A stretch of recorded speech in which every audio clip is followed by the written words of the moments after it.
Hello student. Hello hello student, स्वागत है आप सभी का एक बार फिर से डक्टाइल एकेडमी चैनल पर। आज के इस वीडियो लेक्चर में हम पढ़ेंगे एक्सरसाइज 4.2, चैप्टर 4 का एक्सरसाइज 4.2। इससे पहले वाले वीडियो लेक्चर में 4.1 एक्सरसाइज कंप्लीट करवा दिया था मैंने। ठीक है, अभी तक इस चैप्टर के ऊपर 2 वीडियो आ चुकी है। ठीक है, और अब ये तीसरी वीडियो है। तो देखो, इसमें हमें 4.2 एक्सरसाइज में क्या बोला है। 4.2 एक्सरसाइज जो है इसमें फैक्टराइजेशन मेथड से हमें सॉल्व करना है क्वाड्रेटिक इक्वेशन को। फैक्टराइजेशन मेथड का यूज करके हमें क्वाड्रेटिक इक्वेशन को सॉल्व करना है। ठीक है, तो देखो सबसे पहला क्वेश्चन, कैसे फैक्टराइजेशन मेथड का यूज करके क्वाड्रेटिक इक्वेशन को सॉल्व किया जाता है। ठीक है, इंट्रोडक्शन वाले में मैंने समझाया था एक क्वेश्चन लेकर के। यहाँ पे 5 क्वेश्चन है। ठीक है, तो ये पांचों क्वेश्चन के थ्रू हम एक्सप्लेन करेंगे आपको फैक्टराइजेशन मेथड। तो आइए चलिए देखिए, ध्यान दीजिए। सबसे पहला क्वेश्चन क्या है, फर्स्ट वाला अपना क्वेश्चन है x square minus 3x minus 10 equal to 0। ठीक है, अब देखो ध्यान दो इधर। सबसे पहला देखो, फैक्टराइजेशन मेथड से सॉल्व करना हो, फैक्टराइजेशन मेथड का यूज करके क्वाड्रेटिक इक्वेशन को जब सॉल्व करने की बात आए तो आपको सबसे पहले तो एक काम करो, यहाँ पे a ढूंढ लो। a 1 है, b क्या है -3 है, और c क्या है -10 है। तो फैक्टराइजेशन मेथड से करना होना तो a और c को पहले मल्टीप्लाई करो। रफ साइड में कहीं रफ में काम करना है। ठीक है, रफ साइड में कहीं पे काम करो कि a और c का मल्टीप्लीकेशन करो। a और c का मल्टीप्लाई करेंगे, a और c का मल्टीप्लाई करेंगे तो माइनस का 10 आएगा। ठीक है, अब माइनस का जो 10 आ रहा है उसको सोचना है दो नंबर हमें सोचना है। ऐसा दो नंबर जिनके मल्टीप्लाई में माइनस का 10 आ जाए, ऐसा दो नंबर अब सोचना है। ए और सी को सबसे पहला काम क्या करेंगे फैक्टराइजेशन मेथड में, ए और सी को मल्टीप्लाई कर लेंगे, जो रिजल्ट आएगा उसको लिख लेंगे। लिखने के बाद हमें ऐसा दो नंबर सोचना है जिसके मल्टीप्लाई में माइनस का 10 आए। ठीक है ना, माइनस का 10 आए तो आप 2 और 5, माइनस का 5 बोलोगे, 2 और माइनस का 5। ठीक है, तो 2 और माइनस का 5 लेंगे तो माइनस का 10 आ जाएगा। 2 और माइनस का 5 लेंगे तो माइनस का 10 आ जाएगा। और देखो जो b है ना अपना b, ये कैसे रोल प्ले करेगा, तो b पे देखो माइनस है, तो बड़े नंबर पे जो हम सोचे हैं ना नंबर दोनों, उन दोनों नंबर में से जो बड़ा नंबर है ना उस पे माइनस लगेगा। बी में हमारे पास माइनस साइन दिख रहा है ना, बी में जो भी नंबर है उससे मतलब अभी नहीं रखो, पहले माइनस साइन हमें दिख रहा है। तो जो यहाँ पे बड़ा नंबर है ना उसका साइन माइनस होगा। तो चलो हम लोग ले भी रखे -5। ठीक है ना, तो सही है। अब इन दोनों को मल्टीप्लाई करेंगे तो माइनस का 10 आ जाएगा। और इन दोनों को ऐड और सब्ट्रैक्ट करे, ऐड या सब्ट्रैक्ट करे तो हमें क्या मिलना चाहिए, -3। ऐड और सब्ट्रैक्ट करे तो हमें क्या मिलना चाहिए, -3। एडिशन और सब्ट्रैक्शन से हमें क्या मिलना चाहिए, -3। तो देखो इनको हम ऐड करेंगे, इन दोनों नंबर को ऐड करेंगे तो हमें -3 मिल जाएगा। ठीक है, इन दोनों को ऐड करेंगे तो -3 मिल जाएगा। तो यानी ये दोनों नंबर परफेक्ट है। अब देखो, फैक्टराइजेशन मेथड को मिडिल टर्म स्प्लिटिंग मेथड भी बोलते हैं, क्योंकि इसमें मिडिल टर्म को स्प्लिट करके लिखते हैं हम लोग, तोड़ करके लिखते हैं। कैसे लिखेंगे, तो हमारे पास जो नंबर मिला है 2 और -5 मिला है, इन पे x लगा देंगे, इन पे भी x लगा देंगे। ठीक है, इन दोनों पे x लगा देंगे इस पे, तो ये हो जाएगा प्लस का 2x माइनस का 5x माइनस का 10 इक्वल टू 0। ठीक है, ये मिडिल टर्म स्प्लिट हो चुका है, इसलिए इस फैक्टराइजेशन मेथड को मिडिल टर्म स्प्लिटिंग मेथड कहते हैं। तो साइड वाले को एज इट इज लिख लिए, साइड वाले को एज इट इज लिख लिए, और बीच वाले को स्प्लिट करके लिख लिए। तो इसी मेथड को कहते हैं मिडिल टर्म स्प्लिटिंग मेथड भी बोलते हैं। ठीक है, तो हमें स्प्लिट करके लिखना है। अब हमें क्या करना है, इन दोनों को कॉमन निकालना है, इन दोनों को कॉमन लेंगे, इन दोनों में से कॉमन निकालेंगे। इन दोनों में क्या कॉमन दिख रहा है, x, तो x प्लस 2 अंदर ब्रैकेट में आ जाएगा। x कॉमन निकल गया और बचा क्या, जो बचा है वो ब्रैकेट में आ जाएगा। इन दोनों में से कॉमन क्या निकलेगा, 5 माइनस का, यहाँ x प्लस 2 ब्रैकेट में आ जाएगा। कॉमन करने के बाद 5 जब कॉमन लोगे तो x प्लस 2 आ जाएगा ब्रैकेट में। अब फाइनल कॉमन लेंगे तो x प्लस 2 और x माइनस 5 इक्वल टू 0। अब दोनों को इक्वल करेंगे, 0 के x प्लस 2 को 0 के इक्वल करेंगे, x माइनस 5 को इक्वल टू 0 करेंगे, तो यहां से रिजल्ट आएगा माइनस का 2 और यहां से रिजल्ट आएगा 5। इस तरह से दोनों रूट्स निकल के सामने आ गया। इसी को कहते हैं roots of given quadratic equation, roots of given quadratic equation. तो दिए गए क्वाड्रेटिक इक्वेशन का रूट्स हमारे सामने आ चुका है, x equal to -2, x equal to 5। ठीक है, तो इस तरीके से सॉल्व करना होता है किसी भी क्वाड्रेटिक इक्वेशन को फैक्टराइजेशन मेथड से। ठीक है, अब हम लोग सेकंड क्वेश्चन देखते हैं। ठीक है ना, आ जाओ सेकेंड क्वेश्चन।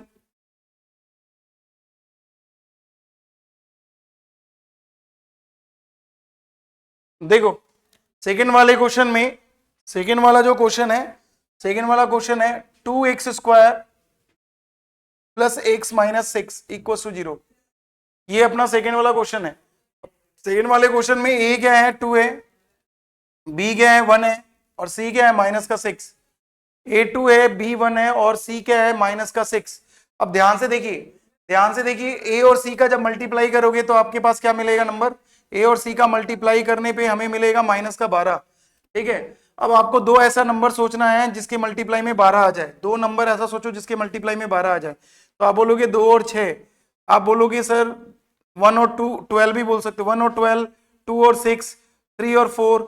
ठीक है, अब सर ये 3 पेयर मिल रहा है हमें, 3 पेयर मिल रहा है जिनके मल्टीप्लाई में 12 आ जाएगा। अब बोलोगे सर और भी मिलेगा 6 और 2, तो ये तो रिपीट हो गया ना, रिपीट नहीं करना, 2 और 6 तो ले ही चुके हैं। 6 और 2 बोलो या 2 और 6 बोलो एक ही बात है। वो उसी तरह 4 और 3 बोलोगे तब भी एक ही बात है, 12 और 1 बोलोगे तब भी एक ही बात है। ठीक है, तो रिपीट नहीं करना है। अब हमको ये 3 पेयर मिला, 3 पेयर में से कौन सा पेयर हमारा आंसर होगा, 3 पेयर में से कौन सा पेयर हमारा आंसर होगा, तो देख ये बीच वाला डिसाइड करेगा। बीच वाले में क्या नंबर आ रहा है, बीच वाले में क्या नंबर है 1 है, बीच वाले में नंबर 1 है। तो किनके एडिशन या सब्ट्रैक्शन में, एडिशन या सब्ट्रैक्शन, हम लोग बीच वाला कैसे निकालते हैं, बीच वाले का कैसे चेक करते हैं, एडिशन चेक करते हैं या फिर सब्ट्रैक्शन चेक करते हैं। तो ऐड या सब्ट्रैक्ट, तो देखो यहाँ पे इन दोनों का ऐड करने से तो 1 नहीं आएगा, इन दोनों के एडिशन से 1 नहीं आएगा, इन दोनों के सब्ट्रैक्शन से भी 1 नहीं आएगा। इन दोनों का भी अगर हम एडिशन या सब्ट्रैक्शन करें तो 1 हमें नहीं मिलेगा। हमें 4 और 3 का, अगर हम 4 और 3 का सब्ट्रैक्शन करते हैं, अगर हम 4 और 3 का सब्ट्रैक्शन करते हैं तो हमें क्या मिल जाएगा, 1 मिल जाएगा। ठीक है ना, तो हमारा जो पेयर है यहाँ पे, जो हम बी की जगह पे बीच वाले टर्म को, जब जिस दो बीच वाले टर्म को 2 पेयर में तोड़ते हैं ना, तो बीच वाले टर्म को हम इन्हीं दोनों पेयर में तोड़ेंगे, 3 और 4 में तोड़ेंगे। ठीक है ना, अब यहाँ पे x लगा लो और यहाँ x लगा लो, बीच में क्या है साइन प्लस का है, तो बड़े वाले पे प्लस आएगा। ठीक है, बड़े वाले पे प्लस आएगा, बड़े वाले पे प्लस आएगा, लेकिन हमको क्या चाहिए, 1 चाहिए ना, 1 चाहिए। तो बड़े वाले पे प्लस आ गया तो 1 कैसे आएगा, जब छोटे वाले पे माइनस रखेंगे। तो इस तरह से क्या टूट करके आया, क्या टूट करके आया, 2x² plus 4x minus 3x minus 6 equal to 0। ये हमारा नंबर बीच का जो x था वो टूट गया, दो टर्म में टूट गया, मिडिल टर्म स्प्लिट हो गया। ठीक है, इसलिए इस मेथड का नाम मिडिल टर्म स्प्लिटिंग मेथड भी बोला जाता है। खैर, अब हमें क्या करना है, इन दोनों में कॉमन देखना है, इन दोनों में कॉमन, फिर इन दोनों में कॉमन। इन दोनों में कॉमन क्या दिख रहा है, 2 और x प्लस 2 बच जाएगा। इन दोनों में कॉमन क्या दिख रहा है, माइनस का 3, x प्लस 2 बच जाएगा, तो उसको ब्रैकेट में लिख लेना। ठीक है, इन दोनों में कॉमन हमें क्या दिख रहा है, माइनस का 3, माइनस भी दिख रहा है 3 भी दिख रहा है। इन दोनों में हमें कॉमन क्या दिख रहा था, 2 भी दिख रहा था और x भी दिख रहा था। ठीक है, अब फाइनल कॉमन करेंगे तो x प्लस 2 और इधर हो जाएगा 2x माइनस 3 इक्वल टू 0। इस तरह से इनको 0 के इक्वल कर लेंगे। ठीक है ना, इन दोनों को बारी बारी से, इसको भी 0 के इक्वल, इसको भी 0 के इक्वल करेंगे, तो यहां से x का आंसर आएगा माइनस का 2, यहां से x का आंसर आएगा 3/2। इस तरह से ये अपना जो है, ये जो रिजल्ट आ रहा है, ठीक है, ये दोनों x का जो वैल्यू हमें मिल रहा है ना, x का 2 वैल्यू मिला ना, यही दोनों इस क्वाड्रेटिक इक्वेशन का सॉल्यूशन कहलाएगा। ठीक है, ये रूट्स, इसको रूट्स भी बोलते हैं ना, roots of quadratic equation, roots आ गया। सॉल्व करना क्वाड्रेटिक इक्वेशन को सॉल्व करना मतलब, क्वाड्रेटिक इक्वेशन को सॉल्व करना मतलब x की वैल्यू निकालना है ना। x की कितनी वैल्यू आएगी, 2, एटमोस्ट 2 से ज्यादा नहीं आ सकता। ठीक है, क्योंकि डिग्री यहाँ पे 2 है, तो 2 से ज्यादा वैल्यू नहीं आएगा, हाईएस्ट से हाईएस्ट 2 ही वैल्यू आएगा। ठीक है, तो अब हम बात कर, ठीक है, अब हम बात करते हैं थर्ड वाला क्वेश्चन, थर्ड वाले क्वेश्चन की तरफ चलते हैं, थर्ड वाले क्वेश्चन की तरफ चलते हैं। थर्ड वाला क्वेश्चन क्या दे, थर्ड वाला क्वेश्चन क्या बोला गया है, थर्ड वाले क्वेश्चन में है, थर्ड वाला क्वेश्चन में रूट है, तो थर्ड वाला क्वेश्चन है √2x² plus 7x plus 5√2 equal to 0। अब ध्यान दो, देखो थर्ड वाले में, अगर थर्ड वाले में हम a की बात करें तो √2 दिख रहा है, b हमें 7 दिख रहा है और c हमें 5√2 दिख रहा है। फिर वही काम करना है, रफ साइड में a और c का मल्टीप्लाई, a और c का मल्टीप्लाई करेंगे तो √2 से 5√2 मल्टीप्लाई होगा, √2 से 5√2 मल्टीप्लाई होगा, तो आंसर आएगा 10, आंसर आएगा 10। कैसे 10 आ रहा है भाई, रूट 2 और रूट 2 इंटू होकर के 2 हो जाएगा, तो 5 भी इंटू में, तो 5 और 2 को मल्टीप्लाई करेंगे तो क्या आएगा, 10 आएगा। अब हमें क्या करना है, अब हमें क्या करना है, अब हमें क्या करना है, अब हमें दो नंबर ढूंढना है, दो नंबर ऐसा ढूंढना है, दो नंबर ऐसा ढूंढना है जिसके मल्टीप्लाई करने पे 10 मिल जाए और ऐड करने पे 7 मिल जाए, ऐड करने पे या सब्ट्रैक्ट करने पे, ऐड करने पे या सब्ट्रैक्ट करने पे, ऐड करने पे या सब्ट्रैक्ट करने पे हमें क्या मिल जाए, 7 मिल जाए। तो देखो अब अगर जो जिसको फैक्टराइजेशन पे अच्छे से पकड़ है ना, तो वो फटाफट 2 और 5 बता देगा, 2 और 5। जिनको नहीं पकड़ है तो वो आराम आराम से क्या करेगा कि सर 10 मल्टीप्लाई देने वाला नंबर 1 और 10 है, 2 और 5 है ना। अब तो है नहीं, इसके बाद जो भी नंबर आप लिखोगे 5 और 2 तो वो रिपीट हो गया, रिपीट नहीं करना है, ठीक है, रिपीट नहीं करना है, क्योंकि 2 और 5 लिखो या 5 और 2 लिखो। तो अब ये सेलेक्ट करो कि कौन सा पेयर होगा। तो आप देखो इनका सब्ट्रैक्शन करने पे 7 हमें नहीं मिलेगा, इनका एडिशन करने पे भी 7 नहीं मिलेगा, बट हाँ इसका एडिशन करने पे हमें 7 मिल जाएगा। तो हाँ ये क्या निकल के आया, 5 और 2, 5 और 2 निकल गया है, दोनों पे एक्स लगा दो, बीच में क्या साइन है, प्लस, तो बड़े वाले पे प्लस आएगा, ठीक है, और हमको चाहिए 7, तो यहां पर भी हमें क्या अलग करना होगा, प्लस करना होगा। तो इस तरह से मिडिल टर्म स्प्लिट हो गया, √2x² 5x, या 5x लिख लो या पहले 2x लिख लो, एक ही बात, कोई फर्क नहीं पड़ता, 2x + 5x, ठीक है, और प्लस 5√2, ठीक है। मैंने ऐसे इसलिए लिख दिया है, इसको 5 को इधर इसलिए लिख दिया, यहां से कॉमन निकालना इजी रहेगा। आप 5 को इधर लिख लो, कोई फर्क नहीं पड़ेगा, कोई फर्क नहीं पड़ेगा, 5 इधर ले लो तो फिर कॉमन आराम वहां से उसी हिसाब से कॉमन निकल जाएगा, उसी के हिसाब से कॉमन निकल जाएगा, ठीक है, कोई फर्क नहीं पड़ता। यहां देखो √2 में क्या मल्टीप्लाई करेंगे, 2 आएगा, तो आपको अभी अभी मैंने बताया √2 में इंटू करोगे √2 को तो क्या आएगा, 2 आएगा। तो यहां से इन दोनों से कॉमन क्या निकल रहा है, इन दोनों से कॉमन क्या निकल रहा है, √2 निकल रहा है और x निकल रहा है। ब्रैकेट में क्या बचेगा, एक x बचेगा और एक √2 बचेगा। इन दोनों से कॉमन क्या निकल रहा है, 5, तो ब्रैकेट में क्या बचेगा, x + √2 = 0। तो इस तरह से x + √2 एक ब्रैकेट में आ जाएगा, दूसरे ब्रैकेट में आ जाएगा √2x + 5, ठीक है, और 0। फिर बारी बारी से दोनों को 0 के इक्वल करोगे, बारी बारी से दोनों को 0 के इक्वल करोगे, बारी बारी से दोनों को 0 के इक्वल करोगे, तो x का आंसर निकल के आएगा माइनस का √2, यहाँ x का आंसर आएगा माइनस का 5√2। तो ये अपना सॉल्यूशन आ गया, ये अपना सॉल्यूशन आ गया। इसी को हम लोग कहेंगे roots of given quadratic equation. जो अभी यहाँ पे दिया हुआ है ना इस क्वेश्चन में क्वाड्रेटिक इक्वेशन, उसके रूट्स हो गए ये, ठीक है ना, roots of given quadratic, QE का मतलब क्वाड्रेटिक इक्वेशन, ठीक है। ये लिखने का जरूरत नहीं है आपको, बस ये लिखना है, ये आपका आंसर हो गया, ठीक है। ये तो मैं आपके समझाने के लिए लिख रहा हूँ, ठीक है, समझ में आई बात, समझ में आई बात, ठीक है, यहां तक समझ में आ गया होगा आपको। एक अगला क्वेश्चन करते हैं, थर्ड हो गया, फोर्थ वाला क्वेश्चन पे आते हैं, ठीक है, फोर्थ वाले क्वेश्चन पे आते हैं। देखो फोर्थ वाले क्वेश्चन में क्या बोला गया है, फोर्थ वाले क्वेश्चन में है 2x² - x + 1/8 = 0। ये है अपना क्वेश्चन, ठीक है, ये है अपना क्वेश्चन। इसमें आप देख रहे हो c वाला जो टर्म है वो फ्रैक्शन में है, c वाला जो टर्म है वो फ्रैक्शन में है। सबसे पहले ऐसे जब भी क्वेश्चन आ जाए तो आप फ्रैक्शन को हटा दो, इजी हो जाएगा कैलकुलेशन करना। तो फ्रैक्शन कैसे हटेगा, फ्रैक्शन हटाने का एक ही तरीका है, एलसीएम ले लो। तो यहां हम अगर एलसीएम लेंगे तो 8 आएगा। अब यहाँ पे 1 है, यहाँ पे 1 है, तो यहाँ 8 क्रॉस मल्टीप्लाई हो जाएगा तो 16x²। यहाँ पर भी 8 क्रॉस मल्टीप्लाई हो जाएगा तो 8x। यहाँ तो 8 है, यहाँ क्रॉस मल्टीप्लाई 1 होगा, यहाँ 1 होगा, है ना। यहाँ 8 नहीं था नीचे, इसलिए 8 क्रॉस मल्टीप्लाई हुआ। यहाँ नीचे 8 है और 1 यहाँ पे है, तो 1 को क्रॉस मल्टीप्लाई करेंगे, ठीक है। एलसीएम लेना आपको आता है ना, एलसीएम लेना आता है, एलसीएम तो सिखाने की जरूरत नहीं है, एलसीएम वगैरह लेना आना चाहिए, 10th क्लास के बच्चों को आना चाहिए, ठीक है। अब इस 8 को उधर भेजोगे तो 0 हो जाएगा, 16x² - 8x + 1 = 0 मिलेगा। 0 कैसे मिला, 8 को इंटू करोगे 0 से, इधर डिवाइड में उधर जाएगा, इंटू होगा तो 0 हो जाएगा। तो ये अपना क्वाड्रेटिक इक्वेशन आ गया। गिवन था क्वेश्चन में ये वाला, लेकिन अब उस क्वेश्चन को हम चेंज कर लिए एलसीएम वगैरह लेकर के स्टैंडर्ड फॉर्म, जो क्वाड्रेटिक इक्वेशन का स्टैंडर्ड फॉर्म है ना। क्या है क्वाड्रेटिक इक्वेशन का standard form, ax² + bx + c = 0। तो स्टैंडर्ड फॉर्म में बदल दिए इसको, ठीक है। ये हमको काम कर लेना है, सबसे पहला काम हमको ये कर लेना है इस तरह के क्वेश्चन में। अब हमें a दिख रहा है 16, b दिख रहा है -8 और c दिख रहा है 1। तो देखो जब बीच में माइनस आ जाए ना तो थोड़ा ध्यान से करना है, बीच में जब बीच वाले टर्म पे माइनस आ जाए तो थोड़ा सा ध्यान से करना है।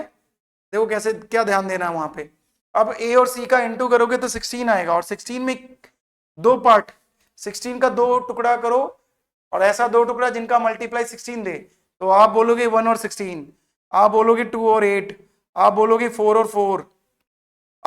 अब अगर आप लिखते हो तो वो रिपीट हो जाएगा। अब आप कुछ भी लिखोगे, जैसे अब आप लिखोगे 8 और 2 तो रिपीट हो गया, तो अब नहीं लेना। यही 3 पेयर है अपने, यही 3 पेयर है, ये पहला पेयर है, ये दूसरा पेयर है। अब इन तीनों पेयर में से कौन सा पेयर आंसर होगा, तो देखो क्या बताया था मैंने, पेयर को कैसे फाइंड, पेयर को कैसे सेलेक्ट करना, कौन सा पेयर आंसर होगा, ये कैसे सिलेक्शन होगा, इसका सिलेक्शन कैसे किया जाएगा, बीच वाले से। बीच वाले में क्या लाना है, बीच वाले में क्या लाना है, -8, बीच वाले में क्या लाना है, -8 मतलब 8। तो 16 में से 1 घटेगा तो 8 आएगा क्या, नहीं आएगा, जोड़ने पे भी नहीं आएगा, इसलिए इसको कैंसिल कर देंगे। 8 में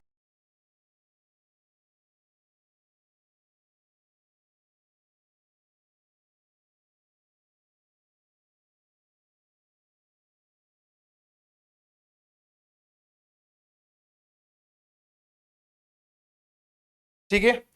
अब हम लोग क्वेश्चन नंबर 4 देख लेते हैं, थर्ड तक हम लोग कर चुके हैं, फोर्थ वाले पे आ जाते हैं। फोर्थ वाले में क्या बोला है, 2x² - x + 1/8 = 0।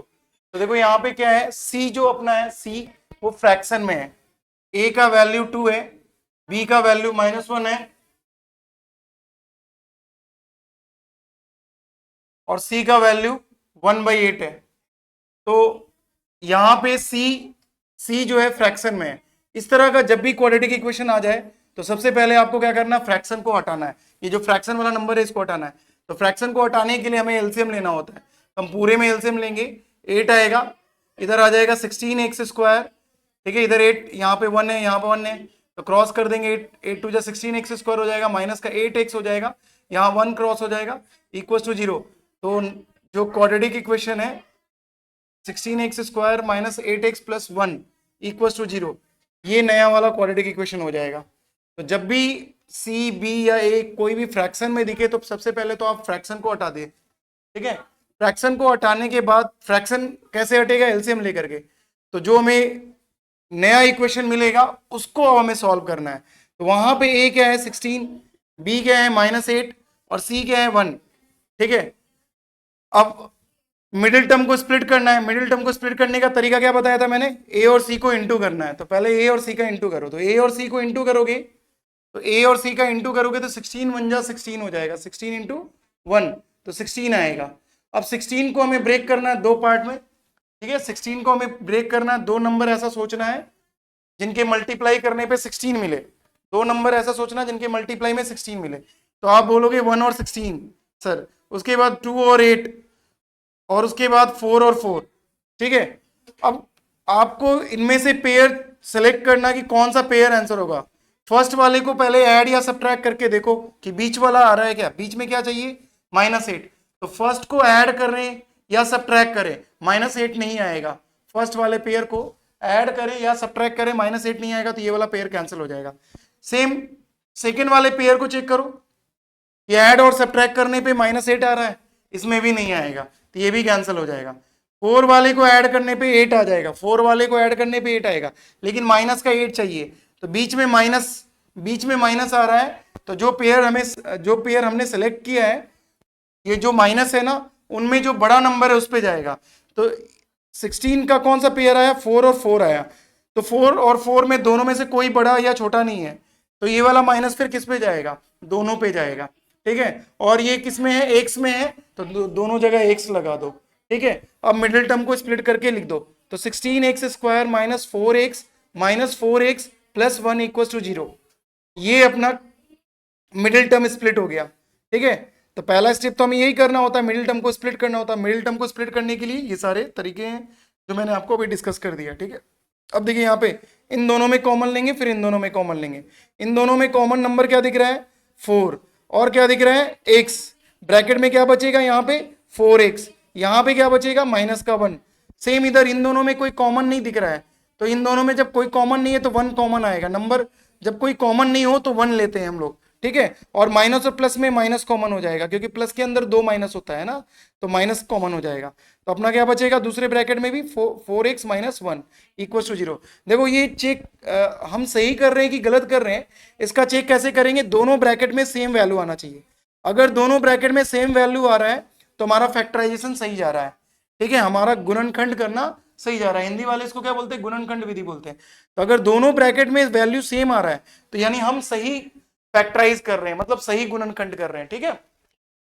अब देखो, अब फाइनल कॉमन निकालोगे, फाइनल कॉमन निकालोगे तो 4x माइनस 1, ये ब्रैकेट अलग हो जाएगा और लास्ट ब्रैकेट में क्या बचेगा 4x माइनस 1 इक्वल टू 0। अब दोनों को अलग अलग जीरो करो, दोनों को अलग अलग जीरो लो, इसको अलग से जीरो लो, फिर इसको अलग से जीरो करो, तो आंसर निकल के क्या आएगा, रूट्स क्या निकलेगा 1/4। यहां से भी रूट्स क्या निकलेगा 1/4। देखो एक रूट को अल्फा से डिनोट करते हैं, दूसरे रूट को बीटा से डिनोट करते हैं, ठीक है ना। अपने क्वाड्रेटिक इक्वेशन का 2 रूट होता है, उसको अल्फा और बीटा से दिखाते हैं, ठीक है। तो अल्फा और बीटा से दिखा सकते हो, ये हम लोग सेकंड चैप्टर में पढ़े हैं, अल्फा और बीटा से दिखाना होता है, ठीक है।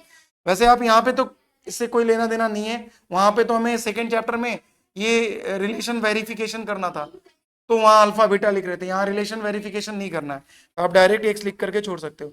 ये आपका आंसर हो गया फोर्थ क्वेश्चन का, ठीक है, फोर्थ क्वेश्चन का ये अपना आंसर हो गया। अब हम लोग देखेंगे फिफ्थ वाला क्वेश्चन, फिफ्थ वाला क्वेश्चन, ठीक है ना। फिफ्थ वाले क्वेश्चन पे चलते हैं, ठीक है। तो फोर्थ तक तो हो गया, फोर्थ तक हो गया ना सॉल्यूशन। अब फिफ्थ वाला क्वेश्चन देखो, फिफ्थ वाले क्वेश्चन में क्वाड्रेटिक इक्वेशन क्या है अपने पास, 100x square minus 20x plus 1 equal to 0। अब ध्यान दीजिए इधर, ध्यान दीजिए, इसमें मिडिल टर्म को स्प्लिट करना है। सबसे पहले a लिख लो, a क्या है 100, b क्या है माइनस का 20 और c क्या है 1, ठीक है। फिर वही काम करेंगे, a और c को मल्टीप्लाई, a और c का मल्टीप्लाई 100 आएगा। अब 100 का 2 टुकड़ा करेंगे तो 1 और 100 निकलेगा, 2 और 50 निकलेगा, ठीक है, 2 और 50, 2 और 50, और कौन सा पेयर आएगा 4 और 25, उसके बाद करोगे 5 और 20, ठीक है। इसी तरह से और पेयर निकालोगे इसका, तो और इधर सॉल्व कर दे रहा हूं मैं, उधर जगह कम है। देखो 100 का अगर हम करेंगे तो 1 और 100, 2 और 50, 4 और 25, 5 और 20, ठीक है। फिर अब 10 और 10 आ जाएगा, ठीक है। अब इसके बाद जो भी लिखोगे रिपीट होगा, अब इसके बाद जो भी पेयर लोगे 25 रिपीट हो गया ना, तो रिपीट वाला नहीं लेना है। फिर अगला लिखोगे तो 25 और 4 आएगा, तो रिपीट नहीं करना। तो अपना ये पेयर आया। अब इनमें से कौन सा पेयर होगा, देखो जिनको फैक्टराइजेशन आता है वो तो डायरेक्ट चुन लेगा, डायरेक्ट वो सेलेक्ट कर लेगा, ये वाला पेयर होगा आंसर। लेकिन जिनको नहीं आता है वो एक बार ऐसे स्टेप्स लेके करे, जो 8 और 9 में फैक्टराइजेशन नहीं पढ़ के आया है गुणनखंड विधि, वो इस तरीके से पूरा निकाल करके रहे, जिससे उनको इजी होगा, सॉल्यूशन सही आएगा। बाकी जिनको आता है वो डायरेक्ट 10 और 10 चुन लेगा। देखो 10 और 10 आएगा कैसे, देखो इन दोनों का एडिशन कभी भी 20 नहीं देगा, ना सब्ट्रैक्शन, इन दोनों को ऐड करेंगे 20 नहीं आएगा, इन दोनों को सब्ट्रैक्ट करेंगे 20 नहीं आएगा, तो ये पेयर कैंसिल हो गया। सेम इनके साथ, ना ऐड करने पे ना सब्ट्रैक्ट करने पे 20 आएगा, सेम इधर, लेकिन इन दोनों को ऐड करेंगे तो 20 आ जाएगा, इन दोनों को ऐड करेंगे 20 आ जाएगा। और 20 में क्या लगा हुआ है, माइनस का साइन। दोनों में बड़ा कौन है, कोई नहीं है, दोनों बराबर है, तो ये माइनस का साइन दोनों पे लग जाएगा, और दोनों के पास क्या लग जाएगा, x x। इस तरह से मिडिल टर्म स्प्लिट हो गया। क्या आया मिडिल टर्म स्प्लिट होकर के, माइनस का 10x माइनस का 10x प्लस का 1 इक्वल टू 0। जिनको आता है, फिर से मैं रिपीट कर दे रहा हूं, जिनको आता है वो डायरेक्ट कर लेगा, वो इतना काम नहीं करेगा। जिनको नहीं आता उनके लिए सिखाया जा रहा है कि हाँ कैसे एक एक स्टेप लेना है, जो 8 और 9 में ढंग से नहीं पढ़ते, ठीक है ना। देखिए ध्यान दीजिए इधर, अब यहां से हम कॉमन निकालेंगे, इन दोनों में क्या कॉमन निकलेगा, 10 कॉमन निकलेगा। इन दोनों के अंदर कॉमन क्या निकलेगा, 10, नंबर 10 निकलेगा और वेरिएबल में x निकलेगा। अब क्या बचा 10x माइनस का 1, इधर से कॉमन क्या निकलेगा, कुछ भी कॉमन नहीं दिख रहा है तो 1 आएगा, प्लस और माइनस में माइनस कॉमन निकलेगा, फिर अगले ब्रैकेट में क्या बचेगा 10x माइनस का 1, ठीक है, इक्वल टू 0। हम सही कर रहे हैं, इसका पता कैसे चलेगा, दोनों ब्रैकेट सेम होना चाहिए, ठीक है, दोनों ब्रैकेट में सेम वैल्यू आ रहा है, सही जा रहे हैं। 10x माइनस 1 और दूसरे ब्रैकेट में क्या आएगा 10x माइनस 1, जब आप फाइनल कॉमन करोगे तो, और दोनों को अलग अलग जीरो करोगे, x का आंसर क्या आएगा 1/10, इधर से x का आंसर क्या आएगा 1/10। तो ये अपना रूट्स हो गया, मतलब फिफ्थ क्वेश्चन का सॉल्यूशन आ गया, ठीक है। तो यहाँ ये अपना 4.2 एक्सरसाइज का क्वेश्चन नंबर 1 था। ठीक है, अब हम लोग क्वेश्चन नंबर 2 करेंगे। ठीक है ना, चलिए चलो सेकंड क्वेश्चन तक हम लोग कर चुके हैं। सेकंड क्वेश्चन हम लोग पूरा कर लिए। अब हम लोग सॉरी सेकंड कह रहा हूं मैं, फर्स्ट क्वेश्चन हम लोग पूरा कर चुके हैं। सेकंड वाला एग्जांपल है, थर्ड वाला क्वेश्चन देखते हैं। देखिए सेकंड वाला तो एग्जांपल है, आप एग्जांपल से देख लेंगे, कर लेंगे। थर्ड वाला क्वेश्चन पे आते हैं। थर्ड वाले क्वेश्चन में क्या बोला गया है? थर्ड वाले क्वेश्चन में बोल रहा है find two number whose sum is 27 and product is 182। हमें दो नंबर पता करना है जिनका सम, हमें दो नंबर पता करना है जिनका सम कितना है 182 है, और सॉरी जिनका सम 27 है और प्रोडक्ट 182 है। ठीक है, तो देखो हमें दो नंबर बताना है, दो नंबर हमें कंसेक्यूटिव बताना है। क्या, एक बार वापस क्वेश्चन पढ़ने दो।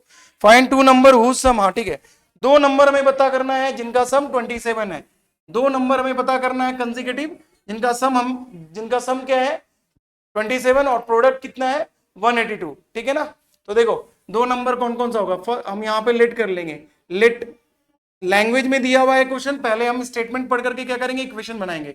तो let first number be x, first number क्या होगा एक्स, और दूसरा नंबर, ठीक है, सेकेंड नंबर क्या होगा, second number be x plus one,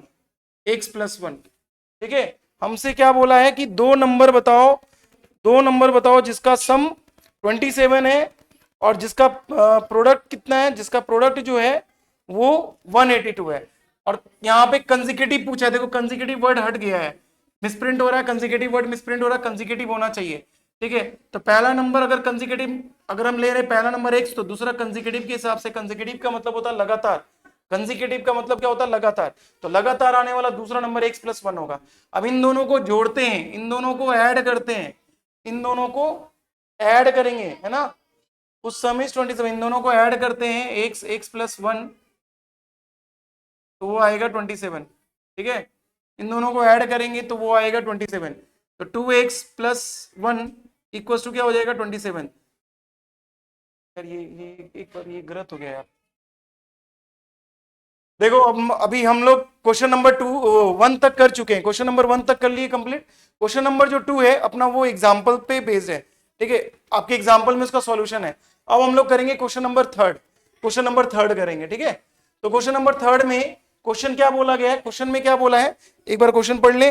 बोला है दो नंबर बताओ जिनका सम 27 है और प्रोडक्ट 182 है। ऐसा दो नंबर जिनका सम 27 है, जोड़ने पे 27 है, तो एक नंबर आप क्या मान लोगे, let one number be x.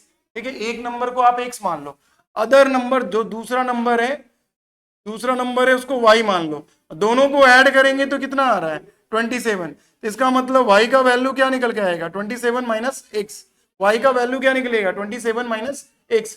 ठीक है, अब दोनों का प्रोडक्ट, दोनों नंबर का प्रोडक्ट करें, दोनों नंबर का मतलब x का प्रोडक्ट करेंगे y के साथ, x का प्रोडक्ट करेंगे y के साथ, तो वो कितना आएगा 182 आएगा। ठीक है, तो x और y, तो x इंटू वाई में वैल्यू क्या निकल के आया 27 माइनस एक्स, तो 27 माइनस एक्स का प्रोडक्ट करो तो 182 आएगा। ठीक है, तो ये हो गया। अब इसको अगर हम मल्टीप्लाई करें x को, तो 27x minus x square equal to 182। ये स्टैंडर्ड फॉर्म में नहीं है, ये क्वाड्रेटिक इक्वेशन स्टैंडर्ड फॉर्म में नहीं है, पहले इसको स्टैंडर्ड फॉर्म में लिख लो। स्टैंडर्ड फॉर्म में लिखने के लिए ये स्टैंडर्ड फॉर्म कैसा होता है, ax square plus b x plus c equal to 0। Standard form में a को पॉजिटिव रखते हैं ना, तो a को हम कोशिश करेंगे पॉजिटिव करने के लिए। तो ये वाला ये दोनों टर्म को उधर उस साइड भेज दो RHS में, तो x square minus 27x plus 182 equal to क्या हो जाएगा 0।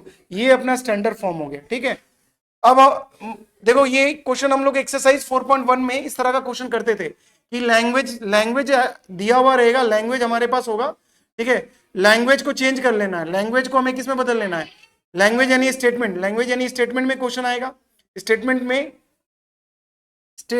में क्वेश्चन लिखा हुआ आएगा हमारे पास, उससे क्वाड्रेटिक इक्वेशन बनाएंगे और उसके बाद क्वाड्रेटिक इक्वेशन को सॉल्व करेंगे बाय फैक्टराइजेशन मेथड या फिर श्रीधराचार्य फॉर्मूला मेथड से। ठीक है, जिससे भी करना हो आप कर सकते हो। ठीक है, फैक्टराइजेशन, अभी हम लोग फैक्टराइजेशन सीखे हैं, तो फैक्टराइजेशन से इसको सॉल्व करेंगे। तो देखो फैक्टराइजेशन से सॉल्व करने के लिए a इसमें क्या है 1 है, b इसमें क्या है माइनस का 27 है, और c इसमें क्या आ रहा है 182 प्लस का, ठीक है।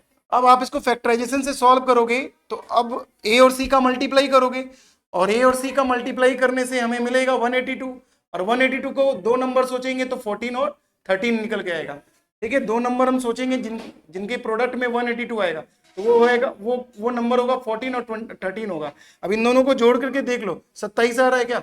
इन दोनों को ऐड करने से 27 मिल रहा है क्या? 27 बिल्कुल मिल रहा है। अब दोनों में बड़ा कौन है? 14 बड़ा है, तो यहाँ पे माइनस जो है ना वो बड़े वाले पे चला जाएगा, ठीक है।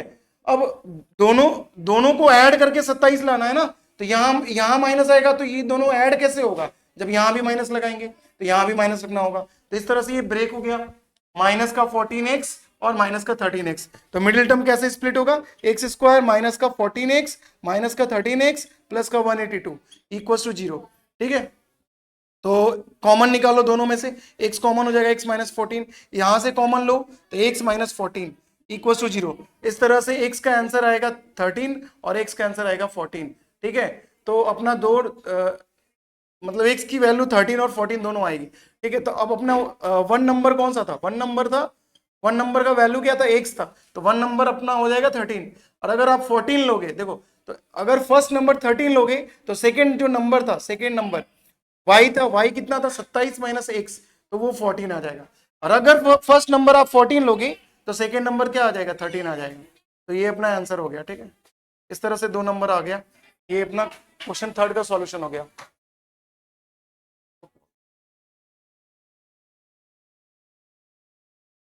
क्वेश्चन नंबर अब 4 करते हैं, थर्ड तक हो चुका है, 4 वाले पे आते हैं।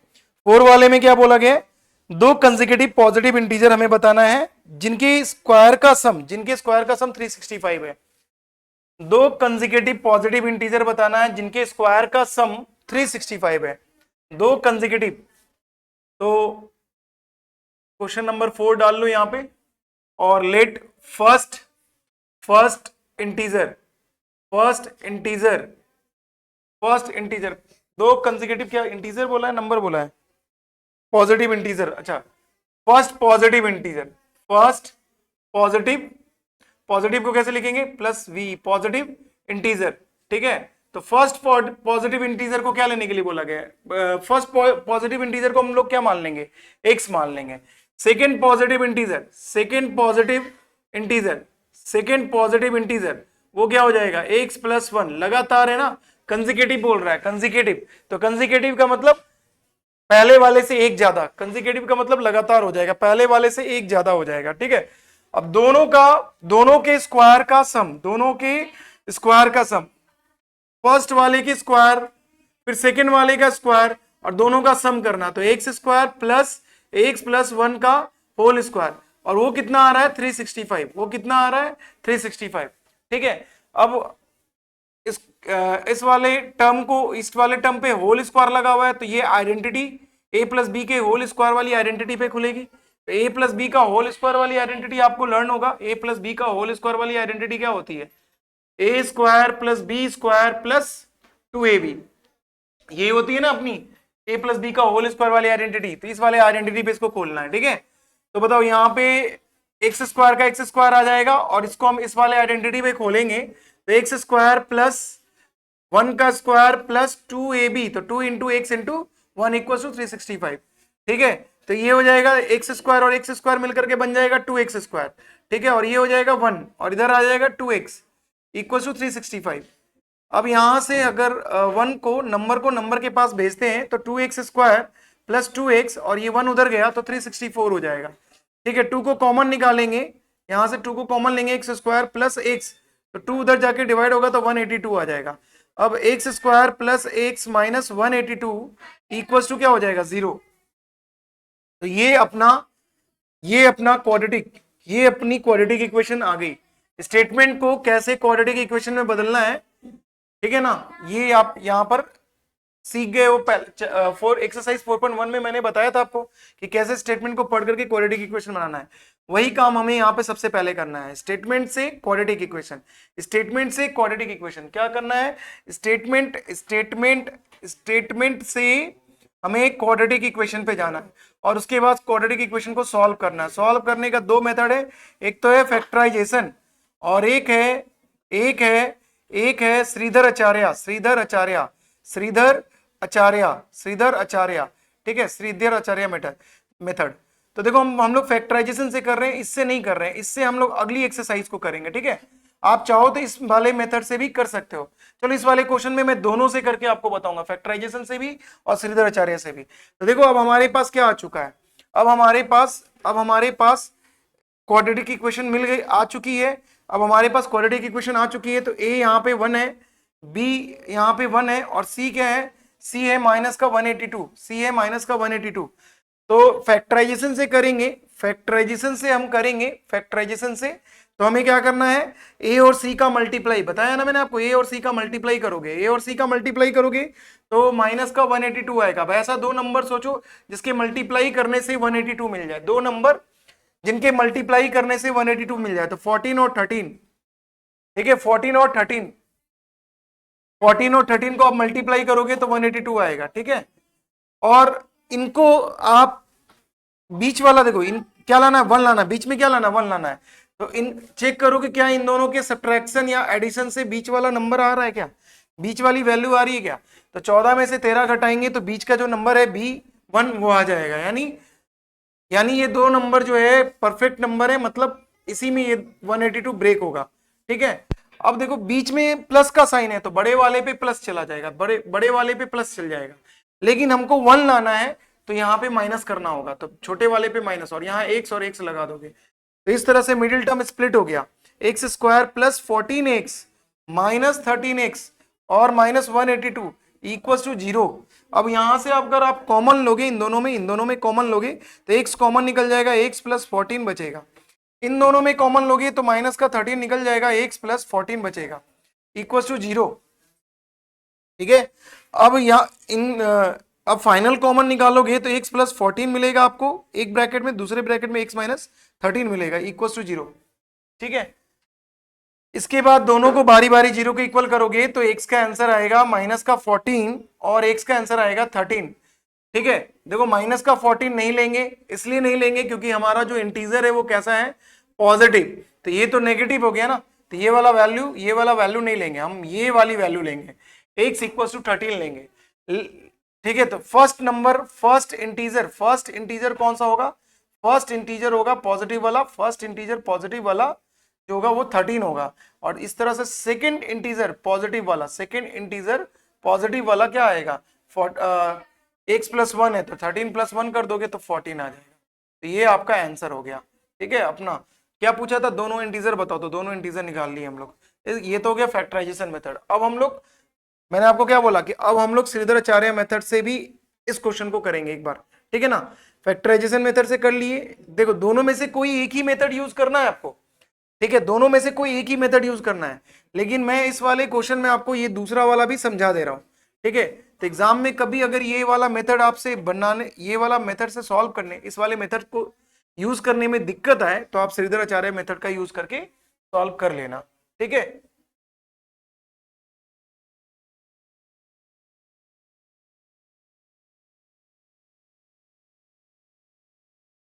ठीक है, तो अब हम लोग दूसरा वाला मेथड कौन सा, इसी क्वेश्चन को, सेम क्वेश्चन को सेकंड मेथड यानी श्रीधर आचार्य फॉर्मूला से करेंगे। श्रीधर आचार्य फॉर्मूला आपको याद करवा दिया था मैंने पिछली वीडियो में, पिछले लेक्चर में, है ना, इसी चैप्टर का जो पिछला क्लास था उसमें मैंने आपको रिवाइज कराया, याद करवाया था। देखो क्या होता है श्रीधर आचार्य फॉर्मूला, उससे एक्स का वैल्यू निकालते हैं, जो वहां पे वेरिएबल हम यूज में ले रहे हैं ना उसका निकलता है, यहाँ पे वेरिएबल एक्स ले रहे हैं तो एक्स की वैल्यू निकलेगी, ठीक है, वाई लेते तो वाई की वैल्यू निकलेगी। तो देखो ये फॉर्मूला क्या होता है, एक्स इक्वल टू माइनस का b plus minus root D upon 2a, x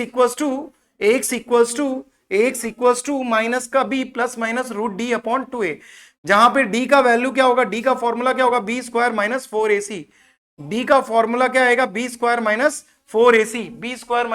4ac, तो ठीक है। ये अपना श्रीधर आचार्य फॉर्मूला है, ये डिस्क्रिमिनांट निकालने का फॉर्मूला है, ठीक है। श्रीधर आचार्य फॉर्मूला में डिस्क्रिमिनांट का यूज होता है, तो डिस्क्रिमिनांट निकालने का फॉर्मूला ये वाला है, बी स्क्वायर माइनस 4ac, पिछली वीडियो लेक्चर में हम याद करे थे, ठीक है। आइए अब देखिए, ध्यान दीजिए इधर, पहला इंटीजर एक्स हम लोग ले चुके हैं, सेकंड इंटीजर एक कंसेक्यूटिव बोला है, कंसेक्यूटिव मतलब लगातार होता है, तो एक्स प्लस 1 होगा, ठीक है। क्या बोल रहा है कि दोनों के स्क्वायर का सम, दोनों इंटीजर के स्क्वायर का सम, तो दोनों इंटीजर का स्क्वायर, तो एक्स स्क्वायर और इसका भी स्क्वायर करो, एक्स प्लस 1 का स्क्वायर कितना आ रहा है, दोनों के स्क्वायर का सम, सम मतलब दोनों का स्क्वायर करना है और फिर जोड़ना है, तो वो कितना दे रहा है क्वेश्चन के अकॉर्डिंग 365, क्वेश्चन के अकॉर्डिंग 365। अब आपको यहां पे पता है आइडेंटिटी लगेगा, इस जगह पे क्या आइडेंटिटी लगेगी, कौन सा, a प्लस बी का होल स्क्वायर, अभी आपको बताया था ना, a प्लस बी का whole square, a square plus B square plus 2ab, ठीक है, a square plus B square plus 2ab, बीच में भी प्लस 2ab ला सकते हो, a square plus 2ab plus B square ऐसे भी लिख सकते हो, ठीक है। तो एक्स स्क्वायर ये करेंगे तो x square plus 2 into x into 1, ठीक है, और बी का स्क्वायर तो 1 का स्क्वायर 365, ठीक है। अरे इसको इस वाली आइडेंटिटी पे खोलेंगे तो एक्स ए की जगह पे एक्स आ रहा है, तो एक्स का स्क्वायर हो गया 2 इंटू एक्स इंटू 1 हो गया, क्योंकि बी की जगह पे 1 आ रहा है और बी का स्क्वायर हो गया। अब अगर आप इसको सॉल्व करते हो तो एक्स स्क्वायर बन जाएगा 2x स्क्वायर, ठीक है, ये क्या बनेगा 2x, और ये 1 उधर गया तो 364, 1 को नंबर के पास भेजोगे प्लस का है उधर माइनस का हो जाएगा, 2 इसमें से कॉमन निकालेंगे, 2 इसमें से कॉमन निकालेंगे और उधर 2 जो कॉमन निकलेगा इधर, इसको यहां से हटाएंगे तो उधर डिवाइड में चला जाएगा, तो डिवाइड करेंगे तो 182 हमें मिलेगा, तो x square plus x minus 182 equal to 0, ठीक है, x square plus x minus 182 equal to 0, ये हमारे पास क्वाड्रेटिक इक्वेशन आ गई, ये हमारे पास क्वाड्रेटिक इक्वेशन आ गई, ठीक है, ये हमारे पास क्वाड्रेटिक इक्वेशन आ गई, ये हमारे पास क्वाड्रेटिक इक्वेशन आ गई। अब इसमें से हम a निकाल लेते हैं, a क्या है 1, a होता है एक्स स्क्वायर का कोफिशिएंट, एक्स स्क्वायर का गुणांक, हिंदी वाले क्या बोलते हैं एक्स स्क्वायर का गुणांक, तो एक्स स्क्वायर का जो गुणांक है, अंक जो एक्स स्क्वायर के साथ गुणा में है, अंक जो एक्स स्क्वायर के साथ गुणा में है, उसी को हम लोग क्या बोलते हैं coefficient of x square, coefficient of x square, और कोफिशिएंट ऑफ एक्स स्क्वायर क्या होगा a, coefficient of x square क्या होगा a, तो यहाँ पे a क्या है 1 है, इसी तरह b क्या होता है कोफिशिएंट ऑफ x, तो x के साथ अंक गुना में 1 है, और इस तरह से c क्या है माइनस का 182, ठीक है, तो abc आ चुका है, abc आ चुका है, abc आने के बाद आपको सबसे पहले d निकालना, डिस्क्रिमिनांट, तो डिस्क्रिमिनांट का फॉर्मूला होता है b स्क्वायर माइनस 4ac, तो b का वैल्यू आपको क्या दिख रहा है 1, तो 1 का स्क्वायर 1 ही आएगा, 1 का स्क्वायर क्या आएगा 1 आएगा, माइनस 4 इंटू ए में 1 है और c में माइनस का 182 है, c में माइनस का 182, जब आप इनकी वैल्यूज को रखोगे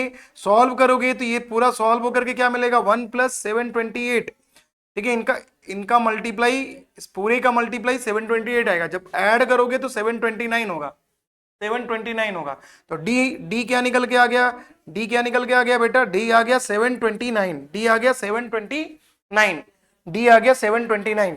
अब आपको ये वाला श्रीधराचार्य फॉर्मूला, जिसको क्वाड्रेटिक फॉर्मूला भी बोलते हैं, इसका यूज करके एक्स निकाल लेना है, दोनों इंटीजर आपको निकालना है, ठीक है, तो चलो आ जाओ, इस वाले फॉर्मूले में हम इन वैल्यूज को रखेंगे, ठीक है, तो एक्स का फॉर्मूला क्या है माइनस का बी, तो बी आपको क्या दिख रहा है 1, बी आपको क्या दिख रहा है 1, और बी के पीछे क्या लगा हुआ माइनस, तो माइनस का 1 प्लस माइनस, ठीक है, बी के बाद आपको क्या लगाना प्लस माइनस, रूट डी, तो 729 का रूट डी का मतलब 729 का रूट, तो 729 का रूट होता है 27, 729 का रूट कितना होता है 27, 27 को 2 बार गुना करके देख लो, 27 का गुना करने पे कितना आएगा 729 आएगा, ठीक है, तो यहाँ आ जाएगा 27, रूट डी रखोगे, रूट डी का वैल्यू 27, रूट डी का वैल्यू 27, अब 2 इंटू ए कितना दिख रहा है 1, तो यहाँ पे 1 आ जाएगा, इस तरह से x equal to minus plus minus 27/2 आ जाएगा। जब आप इसको अलग अलग करोगे, दोनों वैल्यूज को अलग अलग करोगे, एक बार -1 प्लस 27/2, एक बार -1 माइनस 27/2, तो रिजल्ट निकल के क्या आएगा 26/2 यानी 13, और यहां से निकल के आएगा माइनस का 28/2, तो ये कट के क्या आएगा माइनस का 14।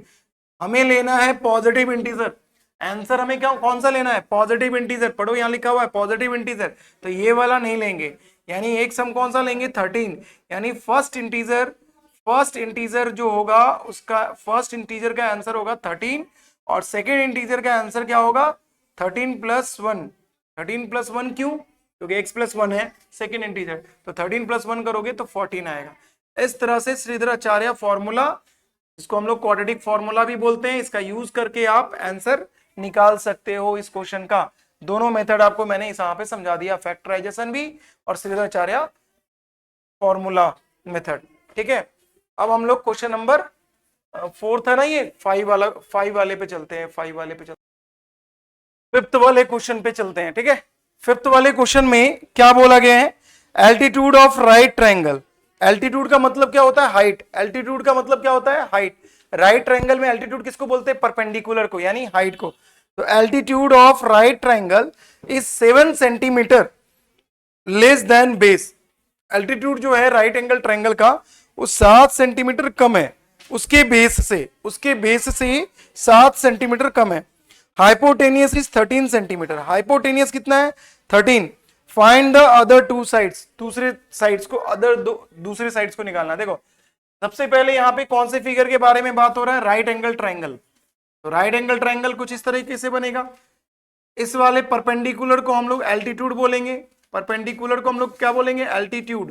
ठीक है, राइट एंगल ट्रायंगल का ये एल्टीट्यूड हो गया, और ये नीचे वाला आपको पता है ये बेस हो गया, और ये अपना हाइपोटेनियस हो गया। ठीक है, तो एल्टीट्यूड जो है 7 सेंटीमीटर कम है उसके बेस से, बेस से 7 सेंटीमीटर कम है। तो बेस को आप एक्स लेट कर लो, बेस को आप क्या कर लो, लेट बेस बी एक्स। क्या लिखोगे, let base base be x.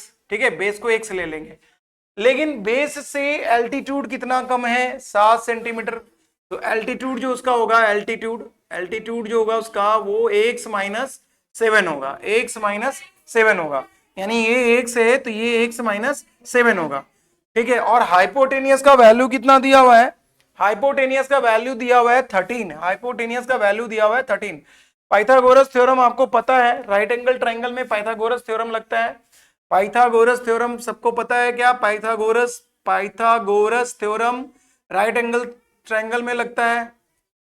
Pythagoras theorem, Pythagoras theorem क्या है, पाइथागोरस थ्योरम क्या है, पाइथागोरस थ्योरम है राइट एंगल ट्रायंगल में p square plus B square equals to h square. ये होता है Pythagoras theorem, p square plus B square equals to h square. P किसको बोलते हैं, एल्टीट्यूड को परपेंडिकुलर बोलते हैं, बेस को बी और ये एच।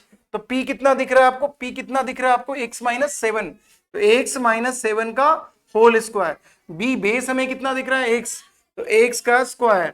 और हाइपोटेनस कितना दिख रहा है, 13, तो 13 का स्क्वायर। ठीक है, यहां आइडेंटिटी लगाना है आपको, इस वाले जगह पे क्या लगाना है, आइडेंटिटी लगानी है। कौन सी आइडेंटिटी, a माइनस बी की, a माइनस बी का होल स्क्वायर वाली आइडेंटिटी। तो a माइनस बी का होल स्क्वायर वाली identity a square minus 2ab plus B square होगा। ठीक है, अरे प्लस वाले आइडेंटिटी में क्या होता है, a square plus 2ab plus B का स्क्वायर। ठीक है, और यहाँ माइनस आ गया, प्लस की जगह माइनस आ गया तो माइनस का 2ab हो जाएगा, बाकी सब एज इट इज रहता है। ठीक है, तो यहाँ करो एक्स स्क्वायर ये वाला माइनस 2 इंटू एक्स इंटू 7 और बी का स्क्वायर, तो 7 का square plus x square equal to 13 का स्क्वायर 169, 13 का स्क्वायर 169। तो एक्स स्क्वायर से एक्स स्क्वायर को ऐड कर दो तो बन गया 2x स्क्वायर, इनको करोगे 14x और ये हो गया 49 इक्वल टू 169। देखो एक्स स्क्वायर मिल करके बन गया 2x स्क्वायर, ये दोनों ऐड हो गया आपस में। ठीक है, क्योंकि दोनों लाइक टर्म है, लाइक टर्म जुड़ जाता है ना अलजेब्रिक एक्सप्रेशन में। अब ये वाला वैल्यू जो है 14x हो जाएगा माइनस का, और ये 49 आ जाएगा। 49 को उधर भेजेंगे, 49 को उधर भेजेंगे, नंबर को नंबर के पास भेजेंगे, शिफ्ट करेंगे तो 120 हो जाएगा। कैसे घट जाएगा ना, प्लस उधर जाकर के माइनस हो जाएगा, तो 120 आएगा।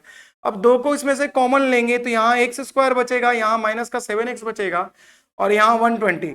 दो से इसको डिवाइड करेंगे तो ये 60 बार में डिवाइड हो जाएगा। तो इस तरह से x square minus 7x equal to 60 आएगा, और 60 को जब आप इधर लेके आओगे तो माइनस का 60 इक्वल टू 0। ठीक है, ठीक है, ठीक है, ठीक है, यहां तक आ गया अपने पास x square minus 7x minus 60 equal to 0। तो a यहाँ पे क्या है 1, b यहाँ पे क्या है माइनस का 7, c यहाँ पे क्या है माइनस का 60। ठीक है, a क्या है, a है 1, b है माइनस का 7 और c है माइनस का 60। ठीक है, कौन से मेथड से करें, फैक्टराइजेशन या क्वाड्रेटिक फॉर्मूला से, फैक्टराइजेशन या क्वाड्रेटिक फॉर्मूला से। चलो फैक्टराइजेशन से ही कर देते हैं। ठीक है, इतने यहाँ पे कर रहा हूं मैं ना, जगह पे दिख रहा है ना, यहाँ पे दिख जाएगा आपको। ठीक है, देखो फैक्टराइजेशन से करें या क्वाड्रेटिक फॉर्मूला से, क्वाड्रेटिक फॉर्मूला से या फैक्टराइजेशन से? तो क्वाड्रेटिक फॉर्मूला से करना है तो ए और सी को इंटू करना होगा, ठीक है, ए और सी को इंटू करना होगा। तो ए और सी का इंटू में क्या आएगा, ए और सी के इंटू में क्या, ए और सी के इंटू में करोगे, ए और सी का इंटू करोगे, ए और सी का इंटू करोगे तो आपको मिलेगा माइनस का 60। दो नंबर सोचोगे 12 और 5, जिनके मल्टीप्लाई में 60 मिल जाएगा। लेकिन लेकिन लेकिन बी, हमें बी क्या दिख रहा है, माइनस का 7 दिख रहा है, और माइनस है तो हमें पता चल गया कि बड़े नंबर पे क्या आएगा, माइनस, ठीक है। और 7, तो देखो इन दोनों को सब्ट्रैक्ट करेंगे तो 7 मिल जाएगा क्या, -12 और +7, सॉरी +5, हाँ मिल जाएगा ना 7। देखो -12 +5 करोगे तो घट जाएगा, घटेगा तो 7 आ जाएगा माइनस का, ठीक है। तो ये 2 नंबर आ गया, फैक्टराइजेशन से आपको ये 2 नंबर मिल गया है। अब आप स्प्लिट कर दो इसको, बीच वाले को कैसे लिखोगे, -12x +5x और -60 = 0, ठीक है। अब यहां से इन दोनों से कॉमन निकालो, इन दोनों से कॉमन, फिर इन दोनों से कॉमन, तो इन दोनों से कॉमन निकालोगे तो x कॉमन निकल जाएगा और यहां बचेगा x - 12, यहां से कॉमन लोगे तो 5 और x - 12। मैंने कल भी कहा था कि आप सही कर रहे हो इसका पता कैसे चलेगा, आप सही कर रहे हो इसका पता कैसे चलेगा, दोनों ब्रैकेट के अंदर का वैल्यू सेम होना चाहिए, यानी दोनों ब्रैकेट में सेम वैल्यू आ रहा है, यानी हम सही कर रहे हैं। अब फाइनल कॉमन लेंगे, अब हम फाइनल कॉमन लेंगे तो x - 12 और x + 5 = 0, और इस तरह से x का आंसर आएगा 12 और x का आंसर आएगा -5। देखो बेस है अपना x, बेस है x, बेस कभी भी नेगेटिव में नहीं हो सकता। बेस क्या चीज होती है, लेंथ होती है, और लेंथ हमेशा पॉजिटिव वैल्यू को लेते हैं, लेंथ हमेशा हम पॉजिटिव वैल्यू को लेते हैं, नेगेटिव वैल्यू को नहीं लेते। तो नेगेटिव वाले को छोड़ देंगे, पॉजिटिव वाला ले लेंगे, यानी बेस का आंसर क्या हो जाएगा, 12, बेस का आंसर हो जाएगा 12, बेस का आंसर क्या हो जाएगा 12। लेकिन हमें एल्टीट्यूड भी बताना है, तो एल्टीट्यूड जो है वो 7 कम है, बेस से 7 कम है, तो वो कितना आएगा 5 सेंटीमीटर, और ये 12 सेंटीमीटर, ये अपना आंसर हो गया। श्रीधराचार्य फॉर्मूला मैंने अभी बताया है, उससे आप खुद ट्राई करेंगे इसको सॉल्व करना, ठीक है, उससे आप खुद करेंगे ट्राई, ठीक है। अगले क्वेश्चन पे चलते हैं, 6th नंबर वाले क्वेश्चन पे, लास्ट क्वेश्चन है इस एक्सरसाइज का, ठीक है। चलो लास्ट वाला क्वेश्चन देख ले, 6th वाला नंबर। 6th वाले नंबर में क्या बोला है कि एक कॉटेज इंडस्ट्री है, जो किसी दिन देखा जा रहा है कि उनके यहाँ जो प्रोडक्शन हो रहा है उस कॉटेज इंडस्ट्री में, पॉटरी आर्टिकल्स है ना, बर्तन बनाने वाली कॉटेज इंडस्ट्री है, वो किसी दिन देखा गया कि नंबर ऑफ आर्टिकल जो प्रोड्यूस हो रहा है, उनमें एक आर्टिकल का कॉस्ट जितना प्रोड्यूस हो रहा है ना, नंबर ऑफ आर्टिकल्स, उसके दो गुने से 3 मोर देन, 3 ज्यादा है, उसके 2 गुने से। क्या बोला गया कि किसी दिन जो नंबर ऑफ आर्टिकल प्रोड्यूस हो रहा है, मान लो हम यहां पे मान लेते हैं, हमें नहीं पता है कि नंबर ऑफ आर्टिकल कितना प्रोड्यूस हो रहा है, हमें नहीं पता है, तो हम यहाँ पे क्वेश्चन नंबर 6 जो है उसमें हम मान लेंगे कि लेट द नंबर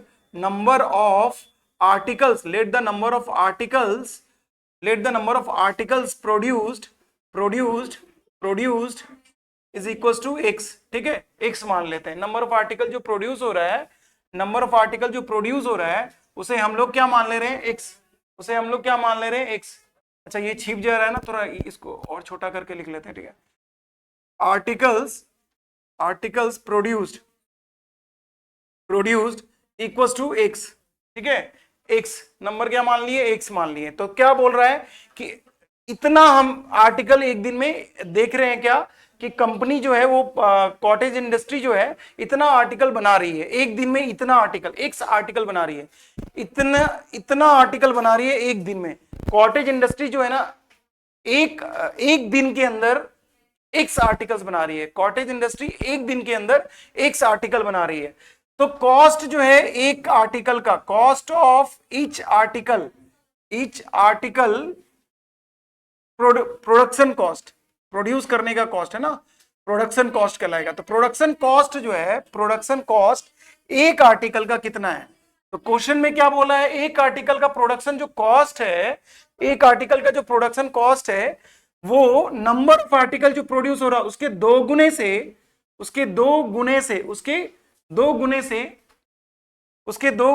3 ज्यादा है, क्वेश्चन में ये बोल रहा है, ये कॉस्ट ऑफ प्रोडक्शन हो गया, इसको रुपीज से दिखाएंगे। और नंबर ऑफ आर्टिकल कितना प्रोड्यूस हो रहा है, एक्स।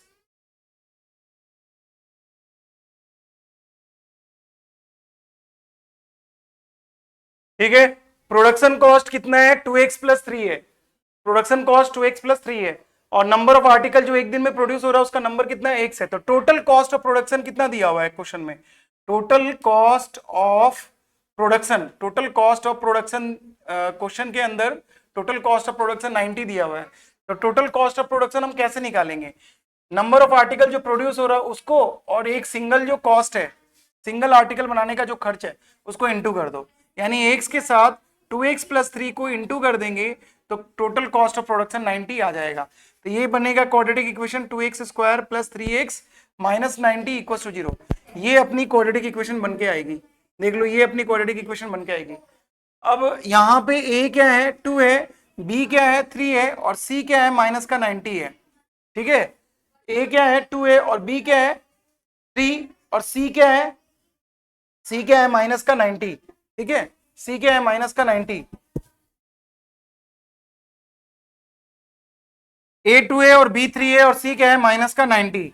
ठीक है, अब देखो ध्यान दो इधर, ध्यान दो इधर, ध्यान दो, इसको फैक्टराइजेशन मेथड से करेंगे तो a और c का इंटू, इस बार a 1 नहीं है 2 है और c है माइनस का 90, इंटू करोगे a और c का तो माइनस का 180 आएगा। अब दो नंबर सोचो जिनके मल्टीप्लाई में 180 आ जाए और जोड़ने और घटाने से क्या मिल जाए, बीच वाला नंबर, तो आप बोलोगे सर 15 और 12, इनका मल्टीप्लाई करने पे 180 आ जाएगा, घटाएंगे तो 3 मिल जाएगा, घटाएंगे तो 3 मिल जाएगा। अब देखो बीच में क्या है, प्लस का 3 है, यानी बड़े वाले पे प्लस, बड़े वाले पे प्लस, घटाना है इसलिए छोटे वाले पे माइनस, तो 15x और 12x हो जाएगा।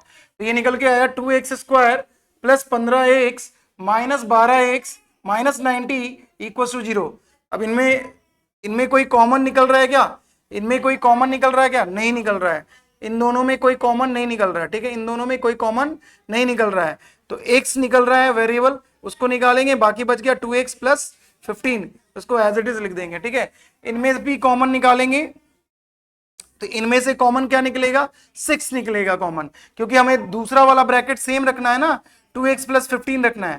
तो 2x यहाँ पे यानी 2x आ गया, तो क्या मल्टीप्लाई करेगी 2x में कि 12 मिल जाए तो 6 बाहर आएगा। ठीक है, तो दूसरे ब्रैकेट को भी सेम रखना होता है। ठीक है, 2x प्लस 15 आएगा। ठीक है, इसको इंटू करोगे तो माइनस का 90 मिल जाएगा।